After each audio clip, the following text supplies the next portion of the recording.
Do you know where Castlevania got the name Alucard? No, I don't. Do you? Yes. Where? Okay, this is gonna be fun. Yeah. Alucard is Dracula backwards. Oh, yeah. As soon as you said that, I was thinking, that's clever. It is. It's better than Miriam. Do that with a name. That's fine. I don't mind that.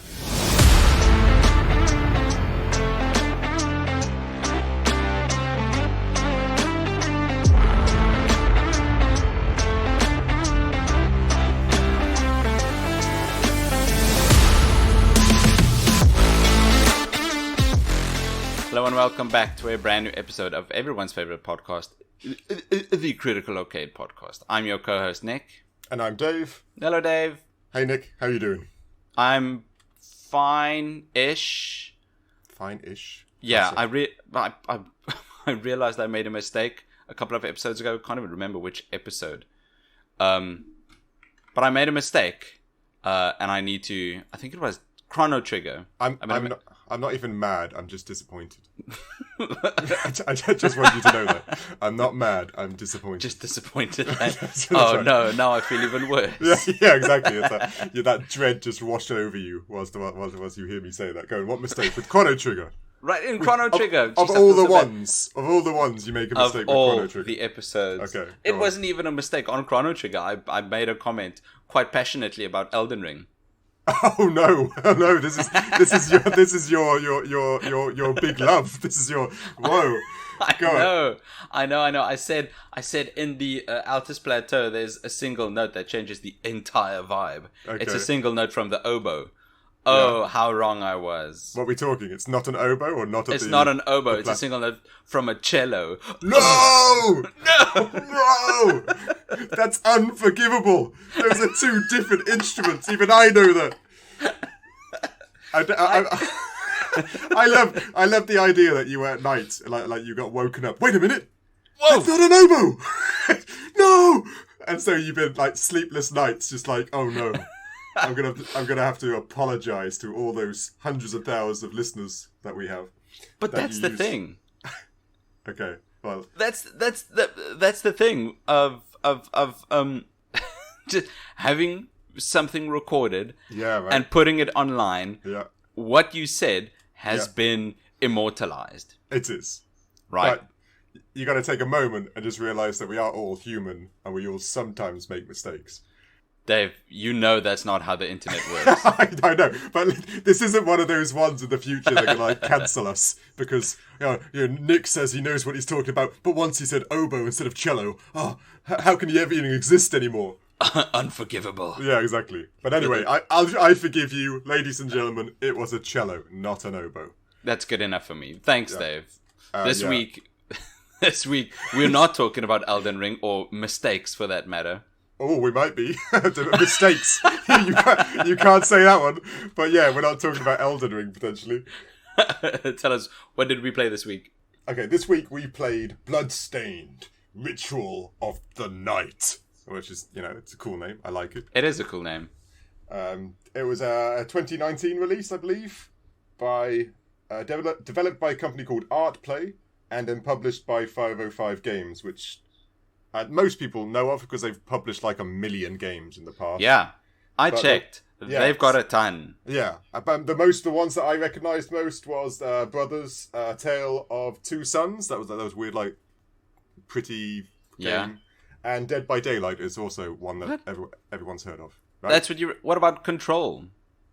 Oh yeah, but Control like flew by me. That's true. I didn't even see that on the list. No! Wait, okay. Have you not played Control? I've not played Control. No. Oof. I know, right? So, now I'm going to have to apologise. Okay, ladies and gents, last week on an episode I said I hadn't played Control. No, I haven't played Control. But yes, anyway. They've published a load of things. Terraria as well. That's right. They published tons of things, so to list them all would just take far too long. But they're big boys. They're big boys in the publishing sphere. Yeah, for sure. What involvement did Way Forward have in this? Did they help with the publishing? Because I saw Way Forward in the opening credits, and I recognized them. What did they do? that's the fun thing. Did you know that this game was a Kickstarter? Oh, that's right. It was. Yeah, I didn't know that. Okay, I didn't know. Yeah. This was entirely a Kickstarter game, which I forgot. I think I'd read it years ago, and we all know about all the other Kickstarter games. Yeah. I've completely forgotten on. But this raised 5.5 million on Kickstarter. Oh. Right? That was, that's a hefty. It was one of the most successful Kickstarting gaming fundraisers of all time. That's a lot of cash money.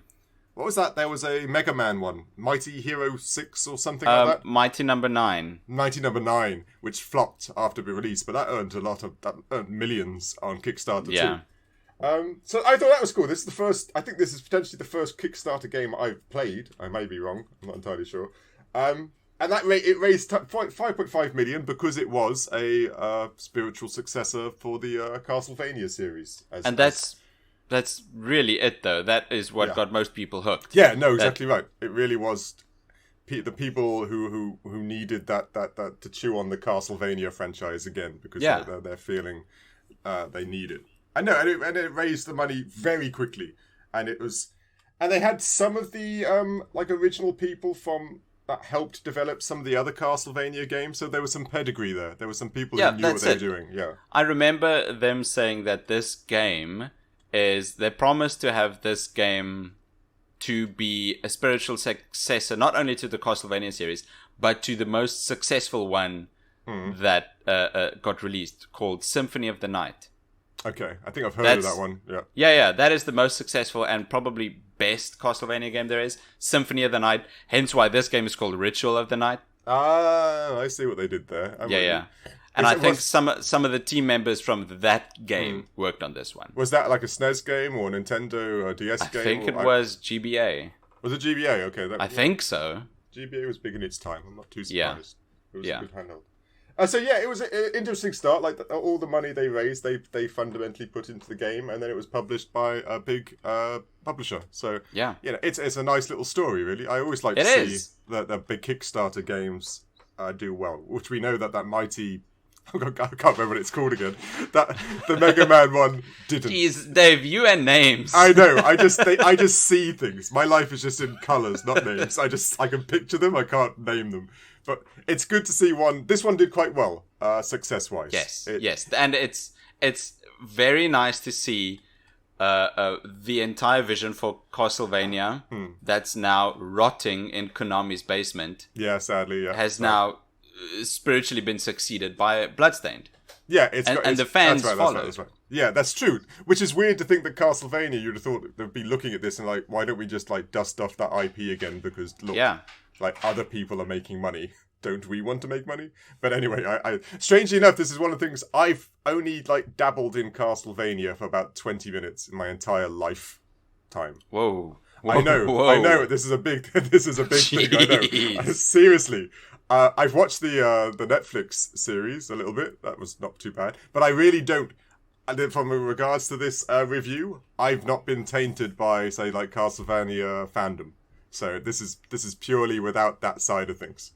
Which is that's a valid opinion to have. I'd say. How much Castlevania have you dabbled in? 10 or so years ago. Yeah. I played and completed Symphony of the Night. Okay, because it was the best and you just needed to get it done. Yes, because I read, I was still at uni and I was bored out of my mind. Yeah, that's uni for you. And I read, what's a cool game I can play on my phone? And then I read, Castlevania Symphony of the Night. So I said, fine, cool. Right. And I did just that. I should have studied. That's everyone's story. We've all been there. The amount of games we completed compared to doing work. It's so not right. But yeah, we've all been there. So in a time when I really shouldn't have played Symphony of the Night, I played Symphony of the Night. That's right. You could have got maybe a better degree and more money now, but instead you have the chops that you completed a Game Boy game. And the cool thing is, I don't even remember it. Yeah, exactly, right? We've all been down that road, I'm sure. Shame. Okay, should we... anything else? Let's jump straight into narrative, right? Let's go narrative. I would like to hear what you think about narrative, but before that, though, I just want to comment on how surprised I was on how fleshed out the lore is for this game. Okay. What do you mean? How so? Right, well, in the intro video, they dump you with a ton of exposition. They do, yes.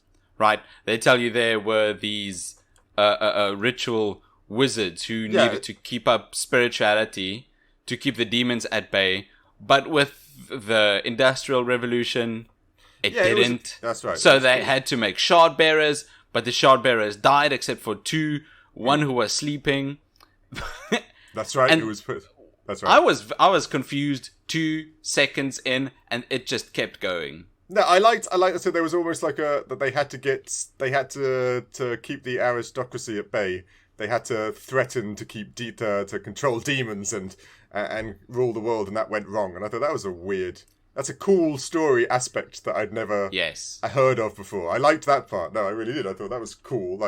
And then of course everything went wrong and demons were released, and the normal. Now everything's gone to hell. I thought it was like I said, the first part was very interesting. I thought it was a very good little platform to start everything off on. Right? Yeah, the foundation was good, and that's essentially what lore is. The foundation for this piece of media you're consuming. Yeah, I think it grew as well. Like as you're going through the game, it developed. Yes. Right? It did. Yes. An hour or two into the game, you find what's that man's name? Alfred. Yeah. Yeah, you find Alfred, and then you find out that Jeeble, who is the other shard bearer besides yourself. That's right. The one that was kind of more tortured than you were. Right? It came out that he stole a book from these wizards, or I can't even remember what they were called. These wizards called the Liber Logaeth. Yeah, that's right. And this Liber Logaeth is the key to the entire demon race in the castle. Mm-hmm. And I thought that was cool. Yeah, the story, I will give the chops of this thing. The story was all right. It was good enough for you to keep wanting to take on new bad guys, to progress, to see what's going on. We wanted to stop Geeble or Gabel or whatever the hell. Jeeble, who we shall now henceforth call Gerbil. Yeah, I know, that. This is where we might be slightly polarizing. Now, I am from England, and this is set. Now, I looked it up in 18th century England. Okay.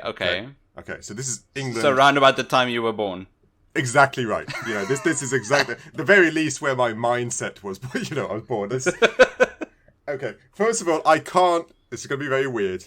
How are you supposed to back a person called Miriam? It's like I can't be enthused to be a Miriam. Miriams have tissues in their sleeves and like a hard-boiled sweet, and want to, and just ruffle your hair as you visit. I can't. I wiped your bottom when you were 2 years exactly. old. I can't be enthused to play a Miriam. Miriam? She's on like Downton Abbey or something, right? Miriams are not cool, like badass killing zombies people. They need cool names like Zerko and Floofle. I don't know those are cool names. Or Gerbil. Yeah, right? I don't mind made up names. Made up names are fine. But Miriam? Damn. Alright, so there is Miriam. I don't mind that. Miriam is an English name. So that works. And who's Miriam's friend? Alchemist psychic? You remember his name? Oh, right. It's okay, his name was Johannes. Yeah, Johannes! I haven't been to England in a very long time. Correct me if I'm wrong, I'm not sure if we had many. And yes, I say it Johannes, they say it Johannes. Every single time they called him Johannes. Now out here, South Africa, very common name. Perfectly fine. But I think we've got a city called Johannesburg. That's very true. I think you might be right. And then the next person I meet is a Dominique. And I'm like, all right, England's close to France. So okay, you could get some crossover there. I'm with you. And the biggest thing, okay, the narrative, and I am very nitpicky. Because another thing, at the beginning, you get to play Miriam. Miriam's the lead role, so I chose Miriam. And then the second guy that's kind of unlocked is Zangetsu. And I so wanted to play Zangetsu because it's such a better name than Miriam. I was like, yeah. It is. And of course, it's also Ichigo's Zanpakuto, right? Which also had a nice little connection to me. But it's just, and then the game you play further on. You're in 18th century England, and you can get ingredients for like rice balls and mochi, and what happened in 18th century England where we import Japanese food and culture. I love Japanese food, but in 18th century England, I'm not even sure if we knew it existed. I'm sure we probably did. But anyway, I know I am very nitpicky, and it was only after I saw these things I actually realised how much the publishers are actually Japanese, because it makes sense. Oh yeah, like I said, there's another aspect that I've got for visuals. Oh, of course they are. Okay, it makes sense now. So I understand that they wanted to add their own flair to the genre, and I don't. Granted, Castlevania, do they do the same thing? Maybe I'm wrong. I can't remember. I really can't remember. I remember that Castlevania, the names were at least English. Like, it was Belmont, but somebody Belmont, right? Yeah, I don't remember their names. Alucard. So, Alucard is from which nothing, is French. Because... What? No. Alucard, the way they pronounced it in the anime was very much a French name. So was the priestess lady. She was French. I can't remember her name. Do you know where Castlevania got the name Alucard? No, I don't. Do you? Yes. Where? Okay, this is going to be fun. Yeah. Alucard is Dracula backwards. Oh, yeah. As soon as you said that, I was thinking, that's clever. It is. It's better than Miriam. Do that with a name. That's fine. I don't mind that. Like, I'm actually in my head just thinking, what's Miriam backwards? Miriam. Yeah, it doesn't work. Like I said, no. I thought we just spotted something and it was something like super cool, but no, it's not. It's still just basically a worse version of Miriam. Yeah. But, okay. Anyway, I am nitpicking. I don't know if it's because I am British and it was very weird playing a 18th century British inspired game with so much foreign stuff in it. But as you said, the storyline is actually kind of cool and actually has 2 endings. Did you know that? No. Is it because it's got 2 playable characters? I didn't even think of that. But no, there's as you track down Gebel, whatever the hell you want to call his name. You're the whole story. I won't do too many spoilers, but at the end you can either kill him or you can do something else. Okay, all right, okay. If you choose the kill him aspect, the game then ends. If you do the something else aspect, you actually go on to do a few more levels, so to speak, in this game. Oh, that's nice. You continue the story for what would be defined as a better ending than just killing... In theory, your friend, he was the one other person who survived the whole transformation and stuff. So there are actually 2 endings. You can actually... I often wonder how many people played this game and killed Jabel, and then thought, oh, that was short. You know, without actually thinking if you did the other way, it's a long story, and then you continue further on, all about the book and all sorts of things. Yeah, the Liber Logaeth. Cool. Yeah, you Super know me, cool. I'm not going to remember things like that, that's what you're there for. The book. Alfred worked, because I thought Batman, so I remembered him. I saw an old man, I saw Alfred, I thought Batman, so I remembered his name. And Zangetsu was cool. He is cool. That's a cool name, and he's got a cool character design. Yeah, design. I liked his design. I thought he was really cool. Anything else, right? I've taken that narrative. Yes, Go on. First of all, before I say something else, could it possibly be that since Dominique is from France, Johannes might be from Germany? Possibly. And then the only problem with that is he didn't have an accent. But okay. Maybe he had German descent. Maybe he was Bavarian, and then he got taught in England. I'll give you that. Maybe. I'll allow it. It just And made then- I don't know. I was just too shocked to pick it up on all these names. That's funny just on me, to be honest with you. But it's there. And then he makes Miriam her food because Miriam's cats are hungry. Yeah, exactly right. I couldn't also understand. He's an alchemist, and then in the game, he's basically the chef. That's it. Right, that's right. In the game, he's like, "Oh, do you want me to make you some food?" And he's talented. That guy can make some food. Oh, from yeah. pizzas to German stuff to Japanese stuff. He missed his calling. I don't know why he went into alchemy when he wants to be the next Gordon Ramsay. You can see that. But I mean, go on. It makes total sense. All I'm thinking is he's just got a desk with books and a pentagram on the floor. Yeah, That's yeah. it. That's That's right. all he uses to make the food. Is he cooking on the pentagram? That's right. He's supposed to have some new recipes using this new equipment. Yeah, I don't know. That was strange, but no, it was fun. Like I said, the story is worth it because I'm not sure if it's fleshed out as other Castlevania stories. I know lots of people played them, lots of people love them. And Castlevania is all about tracking down Dracula, right? And either killing him or subduing him. And the story here is good. It's got lots of twists. It's got lots of turns. It is actually a half decent playthrough. It is all right. I like the big, melodramatic, black and white, good versus evil storyline. Yeah, That's always what the Castlevania games have been. Mm-hmm.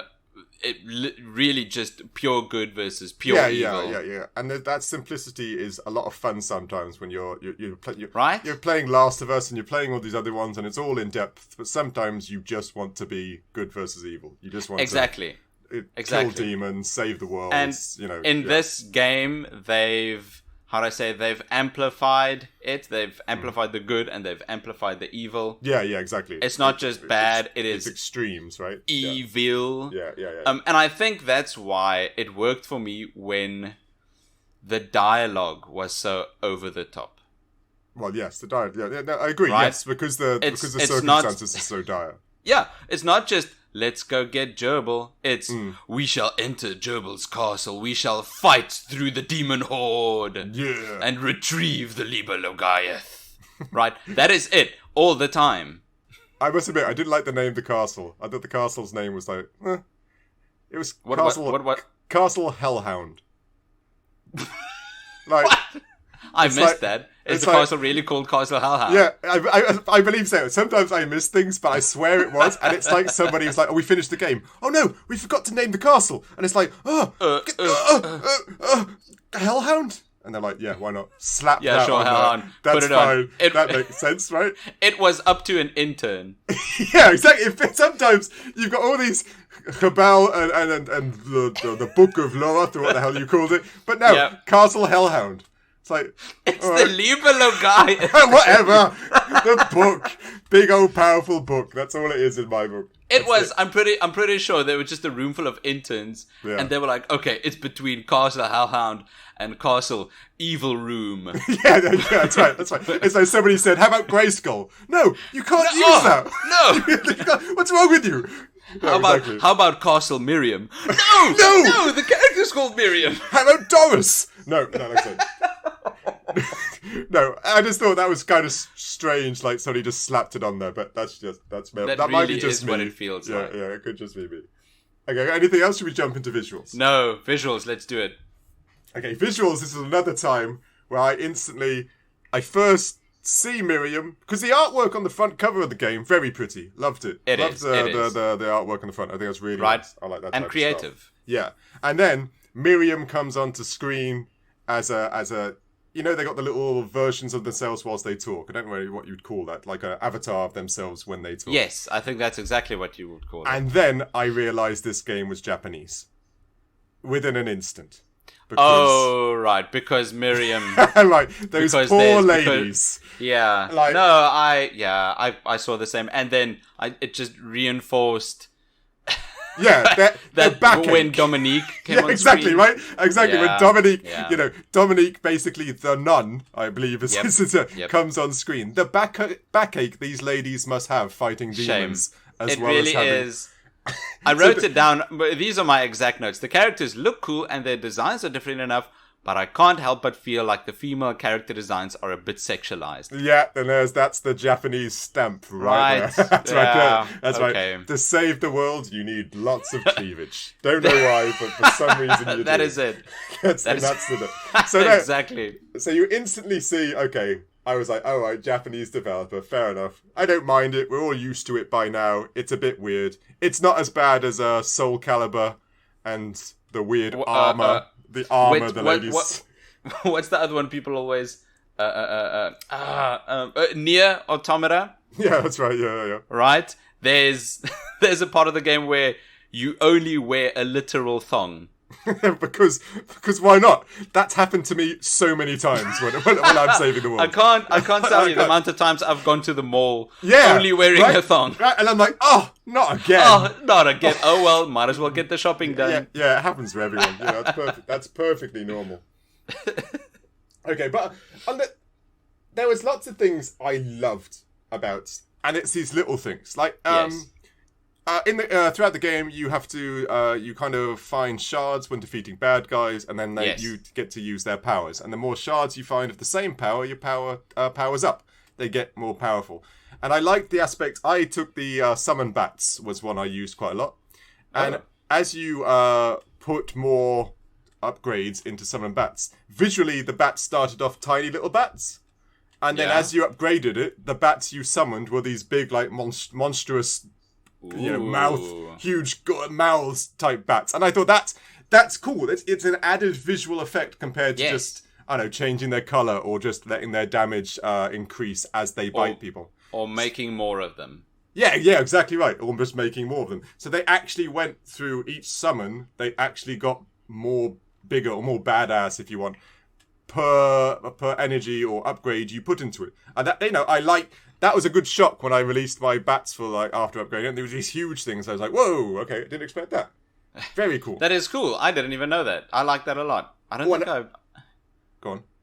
No, I don't think I upgraded my magic spells at all. Did you not? No, I must have missed that. They also automatically upgraded if you collected more than one shard of the same shard.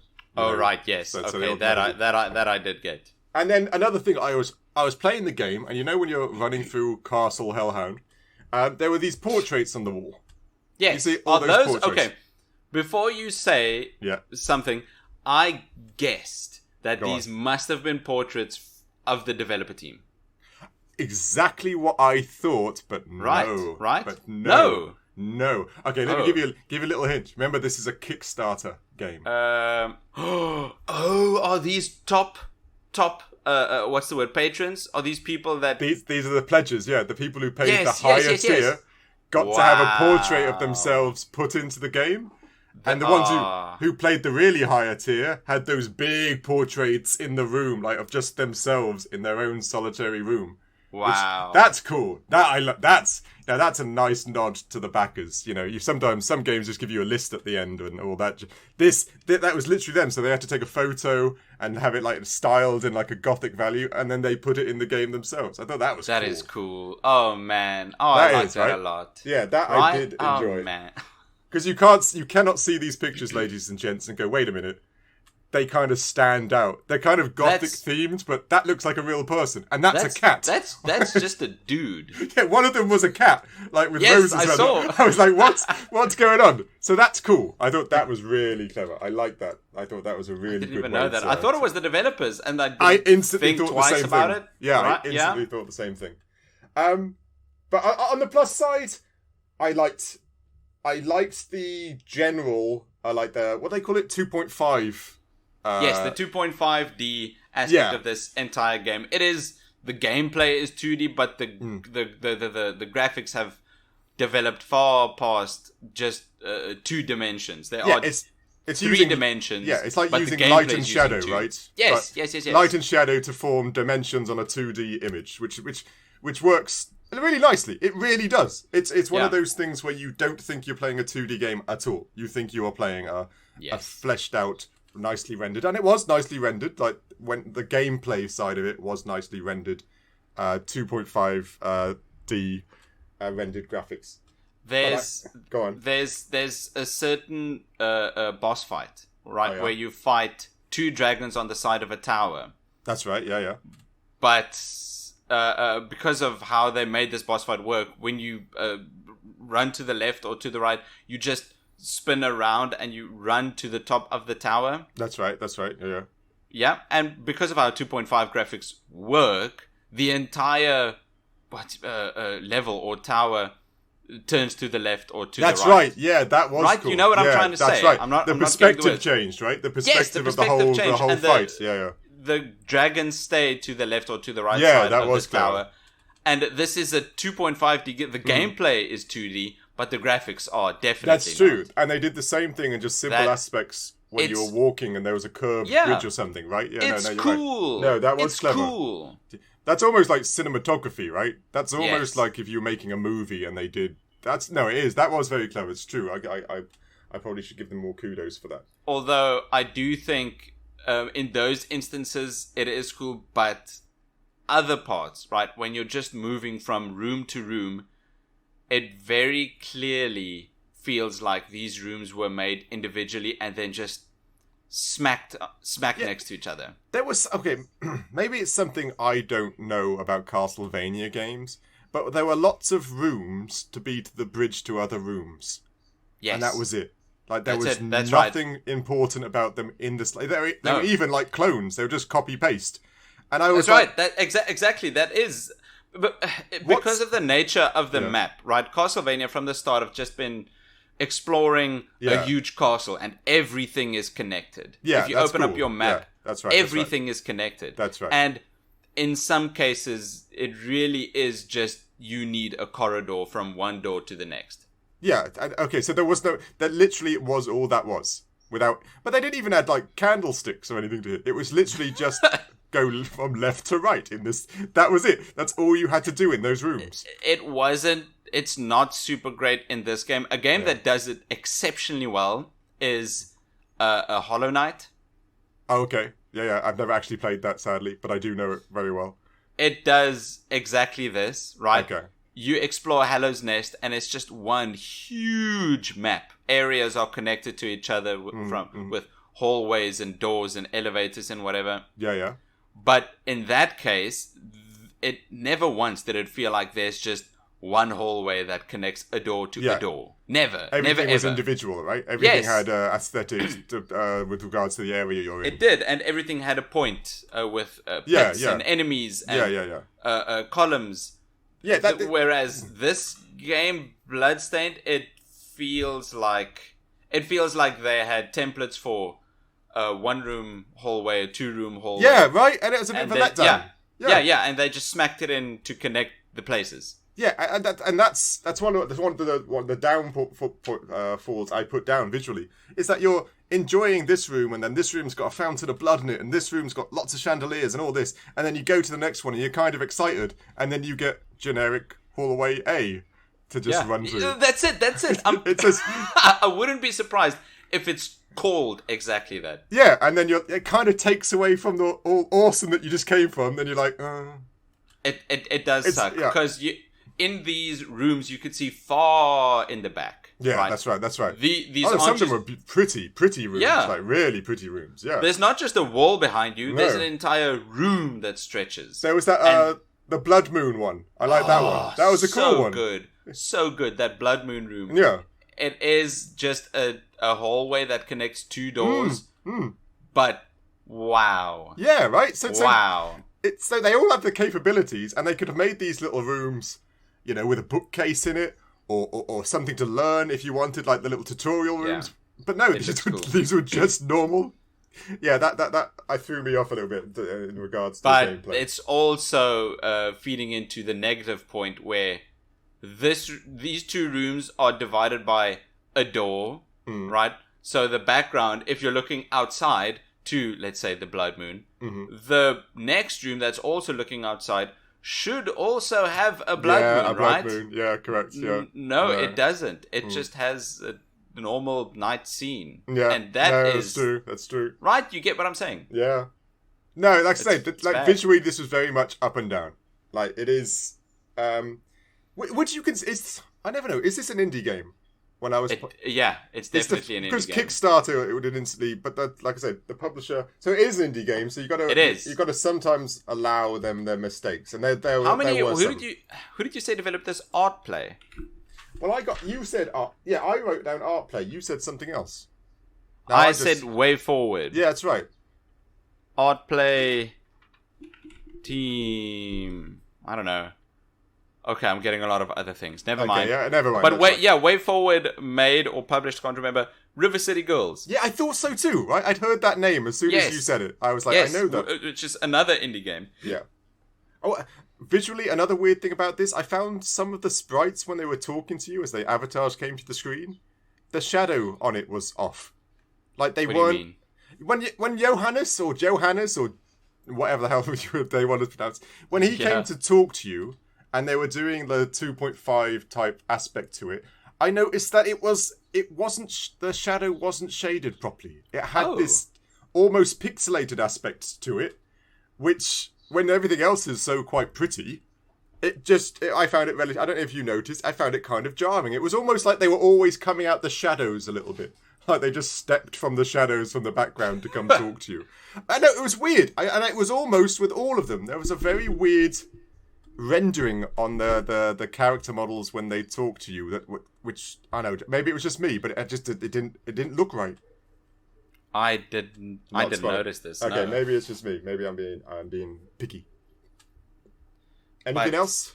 No, for visuals, you're right. This game has a lot of ups and a lot of downs. Although I do think the upsides of this game heavily outweigh the downsides. I got that down as well too. Yeah, I agree. Okay, Mr. Audio Man, what did you think of the music and such? I got a load of notes here. Yeah. I think the soundtrack is quite good. It's got very clear classical inspiration from actual classical music. With you could hear there's an orchestra. Yeah. I know what you mean. Right. A symphonic orchestra made with the soundtrack. Which fits since it's dealing with it fits with the Castlevania theme. Yeah, the gothic-esque theme of the whole game. Exactly. You said this was set in the 1800s. Yeah. Yes. Correct. Yeah. That's exactly the classical music of the classical era of culture was 1750 to 18. Oh man, was it? Yeah. Oh, jeez, I can't even remember. It's that university degree doing well for you. It is. No, I think 1750 to 1820. Okay, so it fits the genre to the point, right? Actually, I think so. Or it was 1820 to 1900. Can't remember. Okay. But anyway, this game squarely falls into the classical era of culture, and music specifically. That's why they used classical inspired instruments, a symphonic orchestra. But because this is a modern game, they added modern instruments. Yeah, that's true. Of course. It doesn't. It's very easy to hear that there's a drum set, an electric guitar. That's right. It's playing with these symphonically. And sometimes that blends well. Like it does. Said, a bit of modern combined with a bit of old. Yeah, there's nothing wrong with it. It sounds. I like it a lot. It sounds really cool. The theme that plays when you're exploring the castle. Yeah, that's right. Yeah, I wrote that down as well. It's easy to listen to. Yeah, exactly. It's a cool tune. But that's exactly what it was for the older Castlevania games as well. Yes, of course. Even I know on their NES, they couldn't have a symphonic orchestra. No, of course not. But you could hear as the series continued, that's what they were going for. Because it adds so much to the atmosphere of the whole gameplay and stuff, like you said. Yes, definitely. It would be out of place if you used anything else, really. Yeah. I of course don't have the background you have. Like the music was good. Like anything else, the boss fights music got more high octane and more dramatic as you continued the fights. Right. which is always fun. But I did had some gripes. I had gripes, people. I don't know if this is because I'm British again, but their English accents were horrible. Is that so? I didn't get this. No, their English accents were so bad. It's one of those feelings now, granted, I actually haven't been to England for a long time, so maybe England's changed. But it's when you get an actor and say, "Oh, okay, you can do an English accent, right?" And they go, "Oh, yes, I can. Of course I can. Everybody Of course I can. Yeah, I'm talking English." And they've been given a script and said, "Okay, now do that, but in an English accent." And they just go, "Oh, yes, very easy. Yes, I can do that very well." And it just comes across. I was like, "Oh my word!" Like some of it was so painful. Yeah. And I was like, "Oh, come on!" And the worst part was there were parts when you went to the like home base. I actually don't know what that place, the house where you could go back and restock and stuff. The house, yeah. And this rubbed me the wrong way. You'd go speak to Johannes for him to make you some eggs, and then you'd say cheers, and then you'd pay or whatever, and then he'd chat to you, like yes. And I was like, I came for eggs. I don't want to chat. I don't want to chat. And every time, I almost got to the point where I didn't want to engage with him because it would always be like, "Oh, let's talk about your past a bit." Now, okay, I like lore, and but this isn't what it is. Those games. Go on. You know why? Why? It's because Johannes knows Miriam was made by Japanese developers. Yes, yeah, that's very true. Right, he wants to get in. That's right. No, he can't stop looking at those her assets too much. No, he's trying to chat her up. I'm with you, but it was so annoying. Yeah, every it was annoying. Single time. I'm fine to have a prompt like Johannes wants to talk to you, and then you go over there and then you talk to him and get some lore and some character development. That's great. I don't mind that, but I kind of want to choose that. I don't want to be forced into dialogue with a character I kind of found to be kind of bland and boring. Oh, definitely. He was bland and boring. He wants to help. He wants to help you. Yeah. But I mean, he's got no character traits that we can remember. Not even his design. The only thing I can remember is he has a ponytail. That is it. And I liked he had it on his like satchel across his chest. He had a little bit to have a book attached to it. That's the only thing I remember. That's it. That's it. Ponytail, glasses, boring, cool satchel. That's all I remember about. He didn't even have any colours. No, he was bland. He was bland. That's true. But yeah, Johannes. Oh, but the accents were so bad, and there was that. When you go outside, there was the farmer who could grow things for you. Yes. And then there was the nun who wanted. Dominique. No, the other nun. There was a nun who wanted items for the cemetery so she could bury them with people. Oh, what? Did you not find her? She was like to the left. She was just. No. They were just fetch quests and stuff like that. Okay. But there was just so much of it just grated on me so much because their accents were so bad. I mean, I've got here the voice acting is clearly overacted. Yeah, it really is. It's clearly overacted. But, I mean, it's done so in service of the material. Yeah, right? That's true. No, I get you. Yeah. Right? This isn't a game about drab realism. It's about being a badass, slaying monsters in over-the-top scenarios. It almost makes you wonder if they do it to add to the 80s, 90s aesthetic that the games came out with, because every movie was overacted and stuff, right? That's a good point. Yeah, I like that. That's a very good point. Maybe it's possibly just because I'm British. If I was any other nationality, I could have been fine and just let it go, get away with it, because you didn't even notice. So I didn't. So maybe I'm being too harsh. But yeah, there were bits that annoyed me. Even Miriam's grunting. After a while, when as she attacks, she always goes And after what, being hit? Yeah, exactly. That started weirdly enough annoying me. Maybe I was getting hit too much, and I could have just get good, as they say, and then I would have been so annoyed. But yeah, anyway, anything else you want to add? Sorry, I'm adding my. No, for audio, there's really not much. I think we can move on to gameplay. Right? The gameplay. Yeah, again, another hit and miss for me. What was your side? Jeez, this game is hard. This game was hard, but that's Castlevania, right? It is Castlevania. You're right. It is hard, but I found this game hard. I don't know what I was expecting. Yeah, exactly. Like I said, even I know Castlevania games are on that like Mega Man, Castlevania hardness that getting shot. You're going to get killed quite a lot type aspect to it. I wish there were a bit more forgiving. I mean, I know this is a game about slaying vampires and demons, but they're not forgiving at all. If you die, you get loaded back at your previous save. Your last save, yeah. Right, correct. The last save, and you can only save in rest rooms. In rooms, that's right. That's the old school aesthetic again, isn't it? Exactly the same in Metroid and all that. I found one in the castle. What? I found one restroom. No. There were loads. No, I couldn't. What? I found one. God, that would have been infuriating for you then. It was. There were loads. There was like 2 on the ship. And then in the castle... Okay, no, not the ship. Okay, I found the ones on the ship. I found the one next to Johannes. Yeah, and then once I got in Castle Hellhound, I found one. There was like 4 or 5. And you got up to the 2 dragon fight and everything. And that was the save point you were using. The one you found in Castle Hellhound.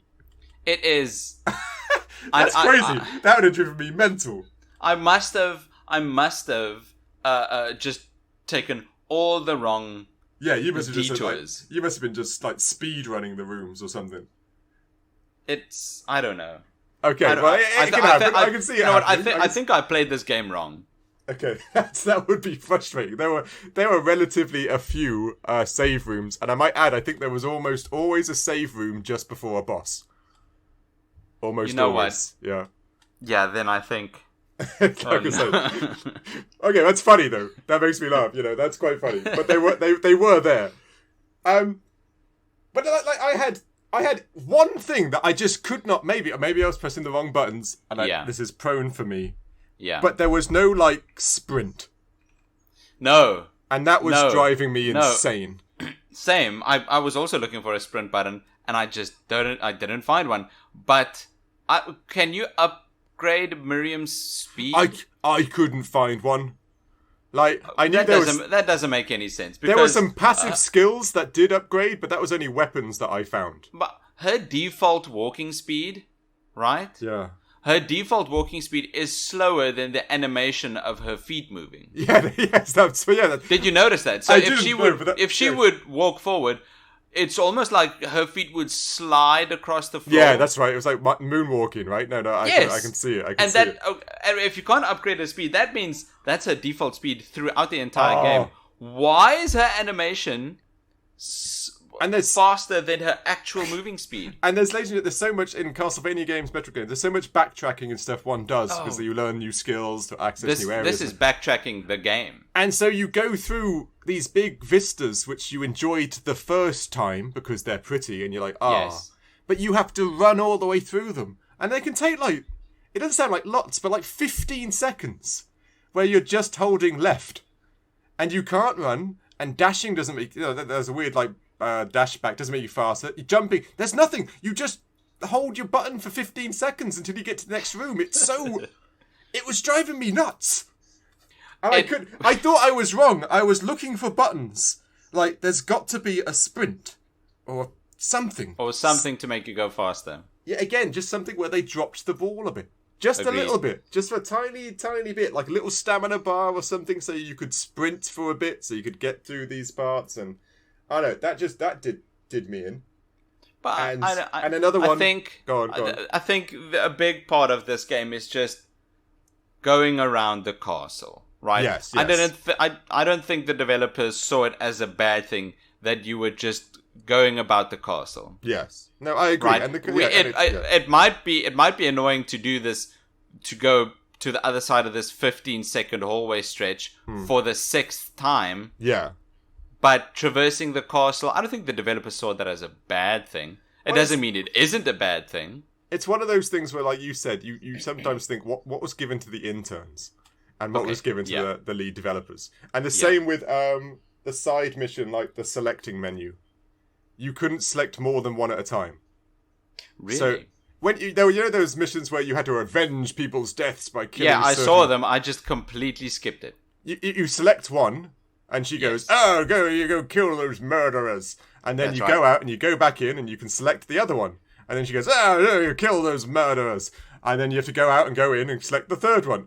You can select them, that you can actually have them all in play as you play the game. But you've got to go in and out, in and out, in and out each time you select them. Okay. And it was driving me... My wife was sitting in the room whilst I was playing it. And she had to stop her work and turn around and say, "What are you doing? Why is she just saying the same thing again and again?" Like, is my like small little like brain enjoying her just saying, "Let's get those murder." No, it was Definitely literally not. the menu system. It was so you can't just say select all, or do that select done type thing, which we're all quite used to today. But yeah, that drove me mental. I just thought, I don't know, maybe this game just frustrated me too much. I don't know. That might be it, because I know this is a good game. It just has some pieces here and there that is not good. No, this is a good game. The fighting, like I'll be nice. The fighting was fun. The different weapon choices, that was cool. There's so many different weapons. Right, at the start of this game, it gives you a sword or kung fu shoes. Yeah, right. That's right. That's cool. I added the kung fu shoes, and I was kicking demons left and right. That was fun as hell. Yeah, and you get like broadswords, and then you get like claymores and bullets and guns and stuff, like a blunderbuss and pistols. No, it is, and depending on your play style, it gives lots of replayability and gives you uniqueness. It is all there, and it is just a lot of replayability. You can play as Zangetsu. Yeah, exactly. So, like I said, I do moan a lot. There is a lot there. It is a really fun. There's lots of puzzles. Yes. There's lots of collecting things. Yes. You level up. You know, there's a grind. It's got a lot in there. It does have a lot in there than, say, like a normal Castlevania game. And it is, if that's what you're looking for, and if you are looking for a Castlevania game, this one ticks all the boxes. It's got everything. It's like you said, the exploring of the mansion is quite a lot of fun. You're always looking forward to the next rooms, what's it going to be, the new bad guys, you know. The normal Castlevania stuff's there. It's just, I couldn't stop seeing the unpolished parts. And that always got under my skin. Unfortunately, yeah, you're right. The unpolished parts, they're just a bit too prevalent not to ignore. And I couldn't do the dodge. The dodge thing drove me mental. You know, the quick back step. But, yeah. But I would sometimes be facing the wrong way, and my back step would just backstep me into the bad guy. And I was like, what? I swear I didn't press any buttons. It was driving me, so I just didn't use it. I just ran back and forwards. But maybe that's me. I'm not the greatest at these types of games. That is the thing about this gameplay. It's taken a bit too much from Symphony of the Night. It had fun, but I mean, it kept its flaws as well. Yeah, that's true. Yeah, no, you're probably right. Yeah, that's really what I also liked was all the different types of equipment and loot that you got from this game. There are just a ton of weapons, but not just weapons. Armor sets, headpiece, helmets, or whatever, and scarves, and any accessory or headpiece or scarf you would equip on Miriam, you'd see in game on the character. True. That was true. Right? That's true. Yeah, that's cool. That's something we should have added to visuals. But you're right. That's right. Yeah, you're right. That should have been in visuals. So you can have her in full armor. You can have her in cute bunny ears and all the other the fun things. That is cool. That is cool. Of course, there are cute bunny ears. Yeah, cute bunny ears with like an armor rating of 400, and because why not? Because bunny ears, right? They're super good in a fight. Oh yeah, but yeah, they do. It puts it on the character model, so it makes it look very cool. No, that's true. They do, and there's lots of body parts you can get from alchemy later, so you can make potions and all this. It is a lot there. It's a lot, and there is a lot to go back to, and you can just grind if you want to, or grind for parts and stuff like that. You know, there is a lot of game there, and it is an okay game. And a big part of the game that is there are the boss fights. Yes, 100%. We all know that. They 100%. feel big and epic. They are set pieces. It's one of those things. Like I said, I'm not used to these games, and I know this is. Strangely enough, we're going to be putting Elden Ring back in the episode. We always seem to bring it up. It's one of those things with Elden Ring. Initially, when I play a game, you just want to go in there, guns blazing, right? Hit, block. Dive out the way, and that's not how it works in Elden Ring, and it's not how it works in the boss fights. The first boss fight, the big mermaid weird tentacle thing, I lost. And I was like, God, this game, that's insane. You can't win this. Until you take that step back and you go, this time round, I'm just going to learn the patterns. Right? Yes. It's the whole point, right? These games and the boss fights in particular are learning the patterns. And then the second time round, of course, I kicked his ass because you just learn where to dodge, when to jump, when to attack, when to not. And these boss fights, the exact same thing. It's just this big, grand fight where you've got to learn when to attack, when not to attack, when to step aside and dodge and hide and stuff like that. No, they're very good. I thought they were very fun. I do think that's a big thing that got popularized with Demon Souls and Dark Souls. Yeah, yes, 100%. Before that, right, everything felt arcadey. Yes. Yeah, if you attack the boss, a ton or enough, the health is gonna chip away at the health, and eventually you're gonna win. Yeah, and if you die, it's a bad thing. Yeah. But since I think ever since the Dark Souls and Demon Souls games, there's been a huge emphasis put on learning how to win a boss. How does a boss work? If you don't use your brain as well, you're not going to win. Like earning the win instead of just, persevering or pressing the attack button 100 times. No, exactly. That's very true. Was it the older Final Fantasy games? I think in 13, which funnily enough came out after Dark Souls. In Final Fantasy 13, there's this huge turtle mountain boss. Or is that Final Fantasy 15? That's 15.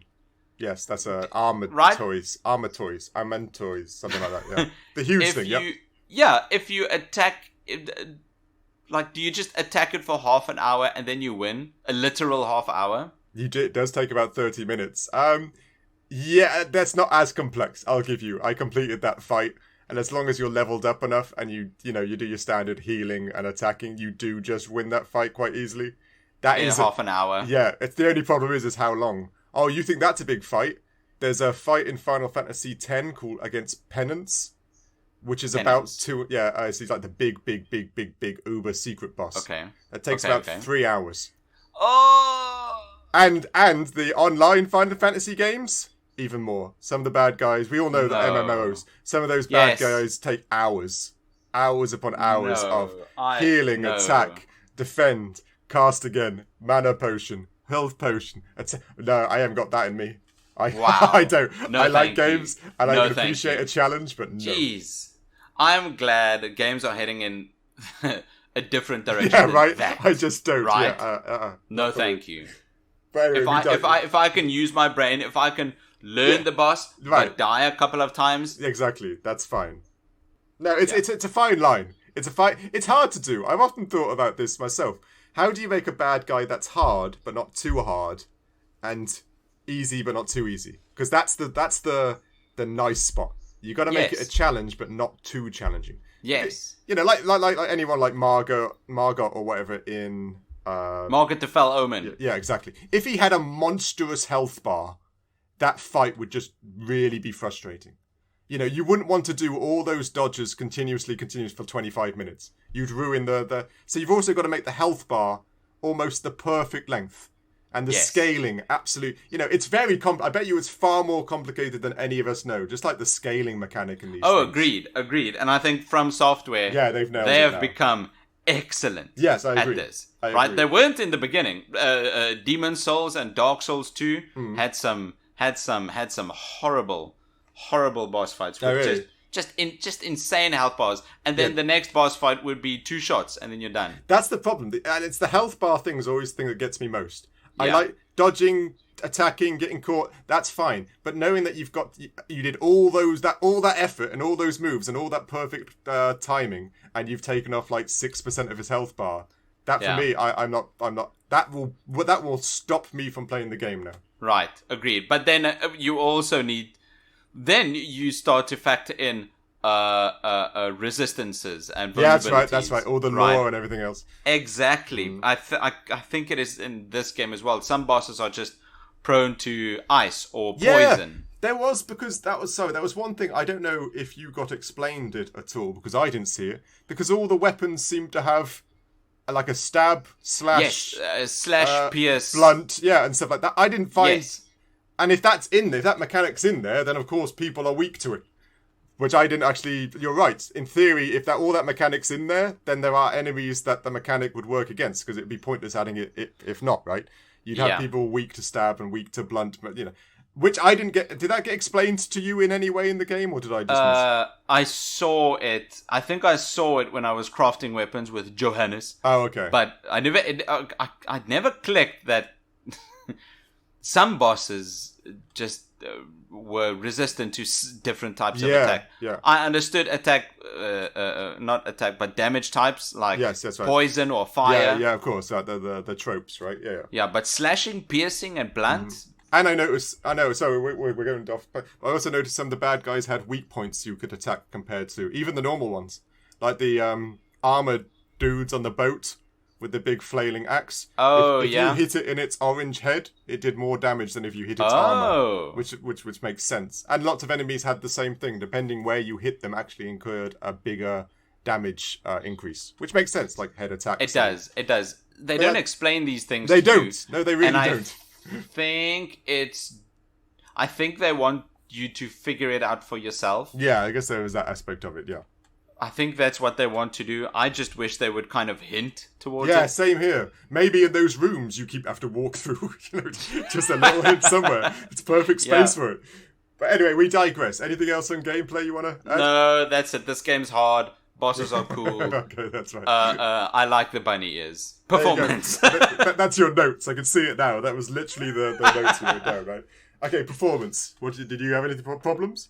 I didn't have any bugs. No bugs. Nothing. No. Just the loading screens were a bit... I didn't like loading... I never like loading screens. Yeah, we're spoiled now, aren't we? Right. We're so spoiled loading screen was. Yeah, but it is what it is. There wasn't any bugs. The only slight bug that I had is that sometimes when you walk to the edge to a wall, you clipped into it. I'm being exceptionally fussy, but your character model would clip into the wall model. Oh. The feet would go behind and the arms would go behind the wall model. This is an indie game. Yeah, I'm being very fussy there. But I did notice it, so I just thought I'd bring it up. But that's true, I had nothing else. Oh, and one thing also bugs me, maybe a Castlevania thing. Yeah. Like touching an enemy hurt you. Like, just bumping into, I bump into a frog. And then I lose 15 life. Yeah. I was like, what? These frogs. And they were too... these frogs. They were so low. They were so small that even if I crouch and attack, it would still be above their head. They were literally the hardest common bod. That annoyed me. I was so annoyed. You could only attack them when they jumped. Yeah, exactly. And of course there are 4 of them. Yeah, no, those frogs were a pain in the ass. But those were pretty much it bug-wise. Yeah. Besides performance, nothing much. No. Value for money, though. This, I think, is going to be a nice hot topic. Yeah. This was... what did you say first? What did you put down? Right. There's some very good aspects and one bad, expensive aspect. Yeah. I really like the replayability of this game. I think it's super cool. Right? Yeah. You had Miriam... Mm-hmm. and her swollen ankles, and then you had Zangetsu. Yeah, that was cool. Later they even released a third playable character. They did. I actually didn't write. Who was that? It was a crossover. I think her name was Aura Aurora from Child of Light. Oh, I didn't clock that or even know that at all. I saw Aurora and just thought I saw Aurora and thought, well, that's a better name than Miriam. Like Zangetsu, Aurora, cool names. Miriam, what the hell? Miriam, that's the primary protagonist as well. What's going on? Miriam's just in Castle Hellhound to collect stamps. Yeah, exactly. She's looking for her grandson who's lost. Miriam. But yeah, okay. I didn't know that was a cool crossover. That is cool. Yeah. I don't know if she's paid or just a free update. I can't remember at all. Okay. That's cool though. I like that. But price-wise, this is where it goes like up and down, right? Yeah, it is. Yeah, this... Because this game is $40. Yeah, right. I couldn't get... and it's... I had to double-check, its age. I was like, did it just come out recently? Because then, no. I understand it. No, the answer is plain no. 4 years ago. 4 years ago. 4 years ago. And don't get me wrong, you get it free on PlayStation Plus catalog thing. Yes. Do you still get it free? I'm not entirely sure. Yes, you still do. A PS Plus catalog, it is free. So included, rather. It instantly just shows you should get that instead. Because I can't remember how much the PlayStation catalog thing is at the moment. But isn't it like either $50 or $60 or something? So it's one of those. Right, it'd be entirely pointless to buy the game instead of the subscription service. I guess if you don't have the internet and stuff like that. But yeah, this game's expensive. Or a PlayStation. Yeah, that's true. And it's like released on nearly all the platforms. But on all the platforms it's like $40. Even on Steam. It's $40. The Switch, $40. You know, PlayStation, if you want to purchase it, it's $40. It's $40. It's a lot. It's a lot of money. This is a big game. There's a lot of replayability, but there's not tons of replayability. There's a lot. I don't know. The story is going to be relatively same. I get you Zangetsu's will change because he's the demon hunter from Japan. Okay, that's cool. That's going to have its own story, you'd hope. If you can play the game twice with different story beats, that's good enough for me. Okay. And right. For die-hard Castlevania gamers, this is a must. I can understand that. Agreed. It's worth it. Yeah. Yeah. It hits the same notes, the same aesthetic, same gameplay. It's got upgrades to the gameplay, either like leveling up and increasing your magic and alchemy and all this other fun stuff. It is cool. There's no doubt, and it's definitely if you need a Castlevania hit, this is the game. Yeah, there's a new direction where the Castlevania games are heading, and it's definitely not with the original Castlevania IP anymore. Yeah. Definitely not. Konami's just sitting on that like it's weird, isn't it? But Hollow Knight. Yeah, that's right. Yeah. This one, Bloodstained, Dead Cells. There are so many Metroidvania games that's not Castlevania anymore. Yes, granted, true. Even Metroidvania just recently came back to the genre. Yeah, they're leaving them in the dust, aren't they? The indie developers are just leaving them. They're leaving them behind now. Yeah. But still, $40. That's a lot of dollars. It is. I just can't, and it's 4 years old. Like we all understand these get expensive when you release because they try to make their money back instantly as quickly as they can, and then they slowly go on sale and then trickle money in. That's the normal mechanic. This just seems to be still, hoping on a prayer that they're still going to get that additional $40, $50 in each time. I just think it would have gone down to at least 30. Yeah, I'd say 20 to 30 at launch any day. That's fine. That's perfectly fine. But I checked, this game takes about 14 hours to beat. Oh, okay. That's not bad for a Castlevania, right? That's not too shabby. Right? That's more than enough. And if you can play it twice... Yeah, it's there. That's just enough game. Yeah, it's just not quite $40 for me. It's just I wouldn't say so. No. But that's... Anyway, what was the score then? What right, okay, score. What did we score? So, let me get... Bloodstained Ritual of the Night. Right, this game, quite a chunky game, enough replayability. It looks nice, especially a couple of character models, and it's a fun time. Our scores we threw in a bag, we shook it up, and we gave Bloodstained Ritual of the Night, released in 2019, the letter grade rating of C, which is it's good. It's good. Same level as Super Mario Sunshine, Lego Lord of the Rings. That's it. You see, good game. Just slightly above par. Yeah, exactly. Like we said, it's a hit and miss. There are good parts, there are bad parts, and that's why it's a C. It's got all that in there. Exactly. It's a game you'll enjoy, although it's not, I wouldn't say, a very good game. No, exactly. That's right. The C. Yeah, very good is... Let's see here. What we've got on very good. Borderlands 2 is very good. Mm-hmm. Right? I'd say River City Girls is better than Bloodstained. Yes, I agree. I don't agree entirely, yeah. It's a lot more fun and silly and all sorts of things. But it is, like you said, it's depending on what... I'm not a Castlevania person. I've never, in the years I've been gaming, I've known the Castlevania games have come out, and I've never actually picked them up. So I understand that from one perspective, this game will be amazing because it hits all those childhood retro feels you had back then and does now. I'm just not one of those, and that's why it's a C. If both of us were those type of people, it could be an A game. But in this regard, our opinion, it is a C game. I played Symphony of the Night years ago. It was fun. I completed that game. But goodness, I think I must have changed in the meantime. Yeah, sadly you do. You grow up, you change. That's true. I wish I could enjoy the older games like I did as a child. I really do. Yeah. But yeah, that was Bloodstained Ritual of the Night. Thank you for joining us for this episode of the Critical Arcade podcast. You can follow us on our social media channels, Facebook and Instagram. You can catch us on email as well. You can get me at nick@criticalarcade.com. And you can catch me at dave@criticalarcade.com. Which is also nice. But where else can we follow you, Dave? Well, you could, like I say, you can follow me by email, and I don't have any socials, but if you do try to follow me whilst I'm out and about there, if you do see me and you think it's a good idea to come down and say hi, I will, unfortunately, I have that book, that Lareth Loleth, for what the hell Liebe Logaiath! And I will release the multitudes of demons and stuff from hell into the planet that we exist now, just because you decided to follow me. So let's see if you can handle that level of pressure. You know, the world might end. So it might.